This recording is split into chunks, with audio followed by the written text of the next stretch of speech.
Last offseason, Steve Cohen made a $130 million gamble on Max Scherzer to pair him with Jacob DeGrom, hoping that that duo could lead the Mets to a World Series championship. Should the Mets double down on that gamble this offseason by bringing back Jacob DeGrom to keep them together? I'll explore that on this edition of Locked On Mets. You are Locked On Mets, your daily New York Mets podcast. Part of the Locked On Podcast Network, your team every day.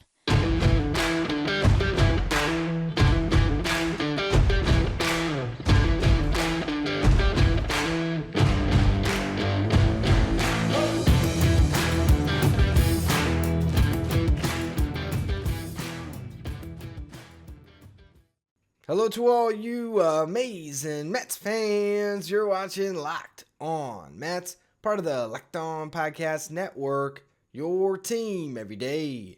I'm your host, Ryan Finkelstein. If you want to find any of my work, follow me on Twitter at FinkelsteinRyan. You can also find some of my writing at justbaseball.com, where I work as the managing editor. Now, I know last week I discussed Jacob DeGrom's free agency and went into what the contract could look like and the Mets should bring him back, but I wanted to spend a show today just really reflecting on the gamble the Mets made and how, in some respects, it worked out exactly as they would have liked, and in others, it left a lot to be desired. And so the Mets last offseason, they had Jacob DeGrom in place. They knew that this could be the last year they had him. They went out. They saw the top free agent starting pitcher in the market as Max Scherzer. They signed him, whatever it took to get him, $130 million. Bring him in on a 3-year deal, $43.3 million per year. And let's see what these two guys to do. Now, you look and it's crazy to think that in some respects they got what they wanted because Jacob DeGrom and Max Scherzer each started a playoff game this year for the Mets. But, the seasons that they got based on who they've been throughout their careers, it left a lot to be desired. And, Max Scherzer, we could spend an entire podcast on how good he was when he was on the mound, but a couple of injuries. And you would say that's to be expected for a pitcher that's going to turn 38 next July. But, I mean, you look at his career, and this is a guy that has eclipsed 200 innings pitched 6 times in 15 seasons. He's made 30 or more starts 11 times and has thrown at least 170 innings in 12 of his 15 seasons. The 3 seasons where he did not eclipse 170? You have his rookie year, you have the 2020 season, and this past year with the Mets. That's it. So he has been the pillar of health throughout his career, has the oblique injury that he had to deal with, which was, probably the worst injury or really the only significant injury of his career. So that was something that we didn't foresee, and Jacob DeGrom getting hurt is another thing where I know you can say, look at what happened in 2021, but what I would tell you is, look what happened before that. From 2014 through 2020, that is 7 seasons. How many turns in the rotation do you think Jacob DeGrom missed? The answer? You can count it on one hand. 5. 5 turns in the rotation in 7 years, all of them in the 2016 season. Otherwise, he was healthy his entire career, just got hurt after making his first start in September during that 2016 year. Otherwise, he made pretty much every start since he was a rookie. And in the 2020 season, he started 12 games.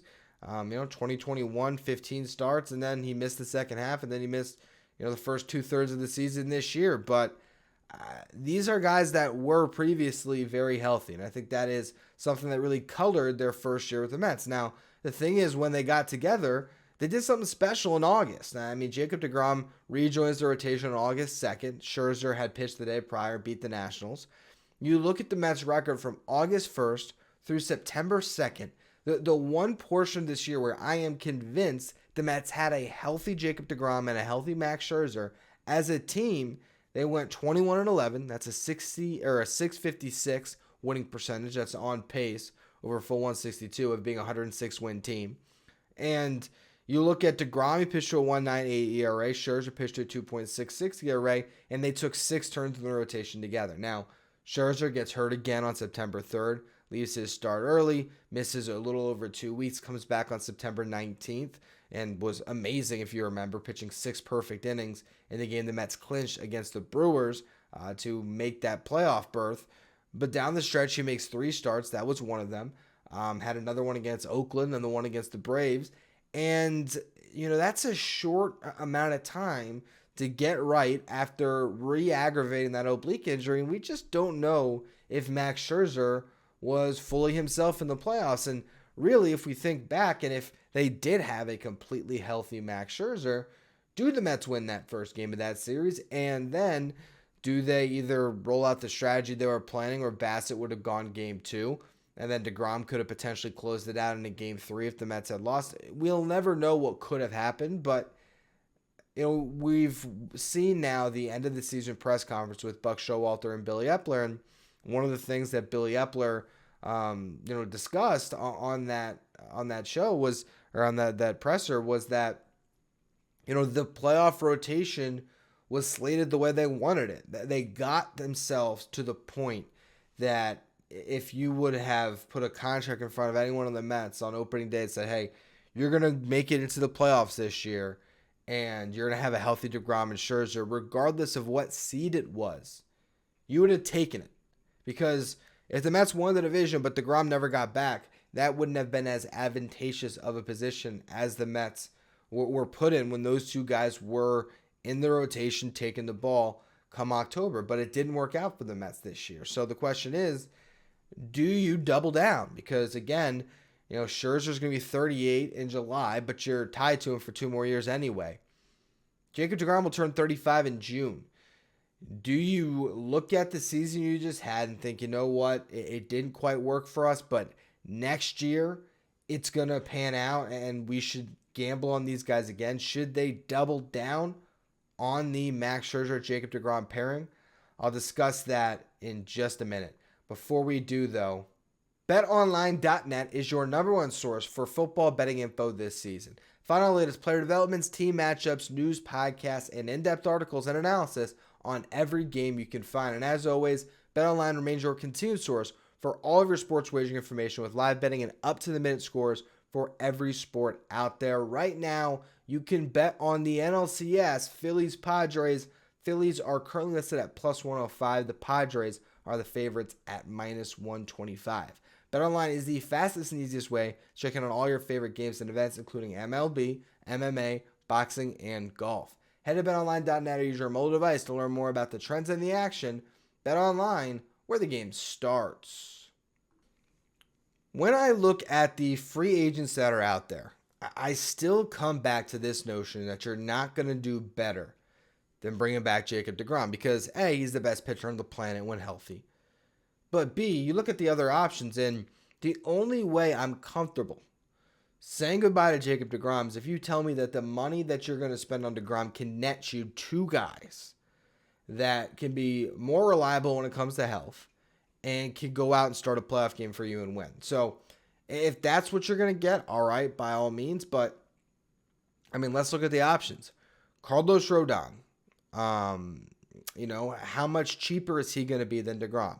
Is he going to cost $30 million where DeGrom's going to cost $45? And if so, what $15 million pitcher are you going to bring in that makes up for the difference there? Because as great as Rhone can be, there's not a ton of playoff experience there. There's a far longer injury history than Jacob DeGrom, while his is a little bit more in the past, as he just had the first really fully healthy season of his entire career. And the year before that, he was relatively healthy but wore down the stretch. Do you gamble on that over what could be a longer deal? I don't know what Rodon's going to get, but I think he probably wants at least 5.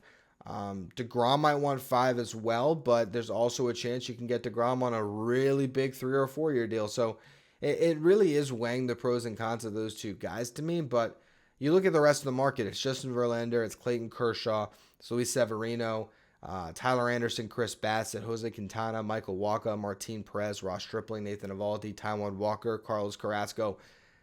There's not a lot of guys there that I look at that realistically make sense for the Mets and make sense in respects of starting a playoff game. Obviously Rodon, Verlander, Kershaw, any of them you'd like, but Rodon is attainable. Verlander, I think, probably returns to Houston on a big, big contract. Or if not, he's going to cost you about the same as DeGrom would. So why would you not just hold on to the legacy play of DeGrom rather than getting Verlander in his 40s? I don't think that he's necessarily a much better bet. While he's been healthy throughout his career, he's coming off Tommy John. This is his first full season back. Who knows what happens in year two after pitching all the innings he threw this year? Kershaw, is he really going to lead the Dodgers from the Mets? I kind of doubt it. Severino. Talk about injury concerns, and I just think that if you're telling me you can have DeGrom or Rhone and Severino, I don't know there. And realistically, you could probably have Severino and DeGrom for the same token. Tyler Anderson was great this year, but that was with the Dodgers. Will he be that with the Mets? And also, you already have at least one lefty in your rotation with David Peterson. With Joe Lucchesi, you can have two. So do you want to have three lefties in that rotation potentially? I don't know.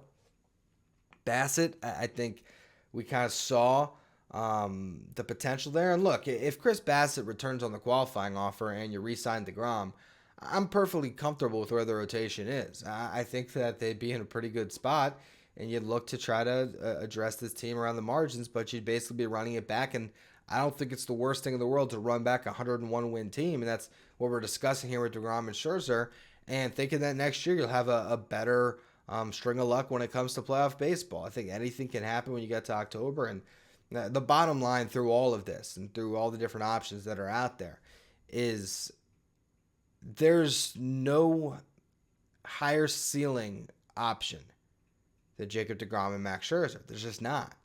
And considering what this franchise has gone through in the past, the different guys that weren't able to play their entire career with the Mets. Tom Seaver coming to mind, Doc Gooden. You've had sort of three singular talents when it comes to homegrown pitchers with these guys that are just so incredibly dynamic where, when they are right, they're the best pitcher in the sport for their respective generations. This is a chance to do it right with an owner that has the capabilities to do it right. And with that in mind, considering the way that Billy Epler was talking about DeGrom and, just basically saying that they've had their conversations, they know where DeGrom's at, DeGrom knows where they're at. I just keep on coming back to the point where it makes too much sense to make DeGrom that first priority or second priority to locking up Edwin if that's going to happen sooner. Keeping that ceiling of your team together where you still should have a lot of confidence. If I could sign on the dotted line again right now that next year the Mets will be in the playoffs with a healthy DeGrom and Max Scherzer, and hopefully a healthier version of Scherzer than maybe you got this year. I take that because if you add Diaz into the mix, the thought that you could go into these games and know that if you get 7 or 8 out of Scherzer or DeGrom, and they are lights out, and you can hand the ball off to the best closer in baseball, it just gives you a great probability to have playoff success in the future, and I think that's a probability that you can't ignore when it comes to your decisions this offseason. But if that's the case, and you do bring DeGrom back, what else can you do? Because you might lose at least 2, if not 3 of the starters from your current rotation. How do you replace them? It's tough. So we'll discuss that in just a minute. But first, a quick word from our sponsors.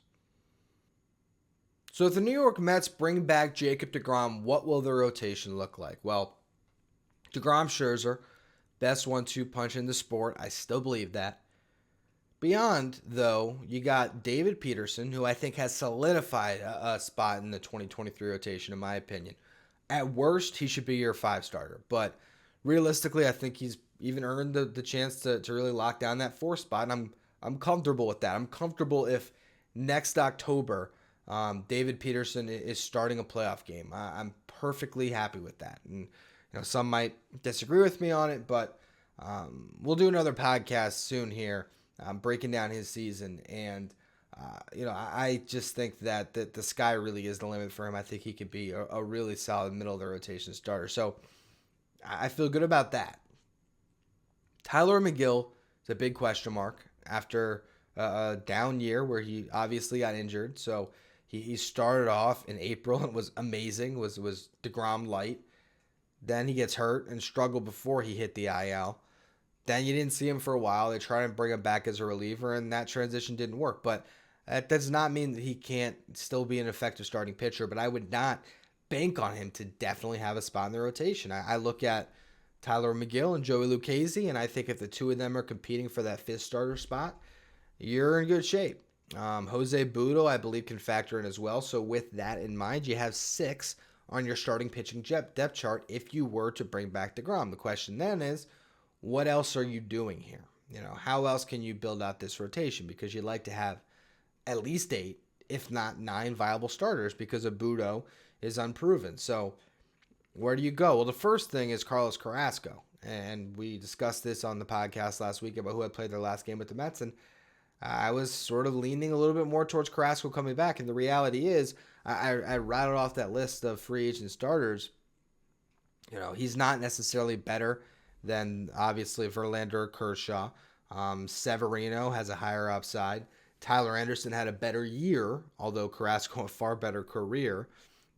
Bassett, I think, is a little bit better than Carrasco, but, is going to cost a lot more. And then you get into a kind of a tier of pitchers. I think Carrasco is at least close to. I mean, would I maybe like a Jose Quintana or a Michael Wacha a little bit more as far as their upside next season? Potentially. Nathan Eovaldi is someone that I think could really have a great impact if the Mets were to sign him. But at that number, which for Carrasco, it's a $14 million option, but a $3 million buyout essentially makes it an $11 million option here. It's hard to find a better pitcher at that number, especially on a one-year deal. I mean, Michael Wacha just had a resurgent season with the Red Sox. He might be looking for at least 2, Martin Perez, Quintana, these are guys that are in their, early to mid-30s, and they would probably like one last multi-year contract. Ross Stripling was great with the Blue Jays this year. Was able to solidify a spot in their rotation after starting in the pen. Does he want a guarantee to start, and at what number? So for Carrasco to bring him back at $11 million, essentially, 14, but again with the buyout factored in there, I think it's almost a no-brainer. So if you do bring back Carrasco and DeGrom already as well, you're looking at DeGrom, Scherzer, Carrasco, Peterson, McGill, Lucchesi, Budo. You still have to add one more. Now, you go out and you make a trade, and a couple guys that I have pulled here that I don't know if they're on the market or not, but are certainly guys that are on smaller market teams who could potentially be moved. You have Tyler Glass now for the Rays, 1 year left. So will they be looking to deal him before it's too late? Brandon Woodruff from the Brewers, 2 years left. Pablo Lopez with the Marlins, 2 years left. And then a team that I don't necessarily think would be trying to deal because maybe they want to continue to contend with some of the money that they've spent over the last couple of years. And an owner that would probably like to win a World Series again sooner rather than later here. The White Sox with Lucas Giolito. Is that an option for the Mets? Of those 4 guys, I think the one that stands out the most as far as upside and everything else would be Woodruff, but he's going to cost the most in the trade. I think Glass now as a 1 year high ceiling option is really nice, although who really wants to trade with the Rays? That's a team that you sometimes want to stay away from. And then Pablo Lopez trading within the division, and then how good is he? Is he someone that you really love taking the ball as your third starter in a playoff series? That I don't know, but if they can trade for a starter similar to how they acquired Bassett last year, they bring back Carrasco and DeGrom, that rotation, in my opinion, is locked down, especially if they get that trade acquisition with someone that maybe even has a higher ceiling than a Bassett. But to go DeGrom, Scherzer, trade acquisition, Carrasco, Peterson, with McGill, Lucchesi, and Budo as depth, I think you're in really nice shape heading into next season. So that is where I am right now. I still think priority number 1 when it comes to the rotation is bring back Jacob DeGrom. I think number 2 is making an easy decision on Carrasco and bringing him back at a number that's pretty affordable and on a 1 year deal. And then just explore the market and see what else you can get. If you can find some free agents that make sense and, you can get a look. If the Mets went in next year and they didn't make a trade, but they found a way to bring back DeGrom and Carrasco and they signed Nathan Eovaldi, I'd be pretty happy with the upside of this starting rotation, knowing that they could always add one at the deadline if need be. But I think when we're looking at this ball club and what they did this past season, the bet that they made on Scherzer to pair him with DeGrom, it feels empty to only get a year of that. I would double down for all it's worth and get DeGrom back in a Mets uniform where you could potentially get these guys back into October and find a much better result next time around. Anyway, that's going to be all for today's edition of Locked On Mets. As always, thank you for listening. Make sure you follow, rate, and review wherever you get your podcast. Make sure you follow me on Twitter at Finkelstein Ryan. Follow the show at Locked On Mets. Thank you for making Locked On Mets your first listen every day. Now for your second listen, check out Locked On MLB, hosted by Paul Francis Sullivan. Locked On MLB is where you want to go to stay up to date with everything going on in Major League Baseball. You can follow Locked On MLB wherever you get podcasts.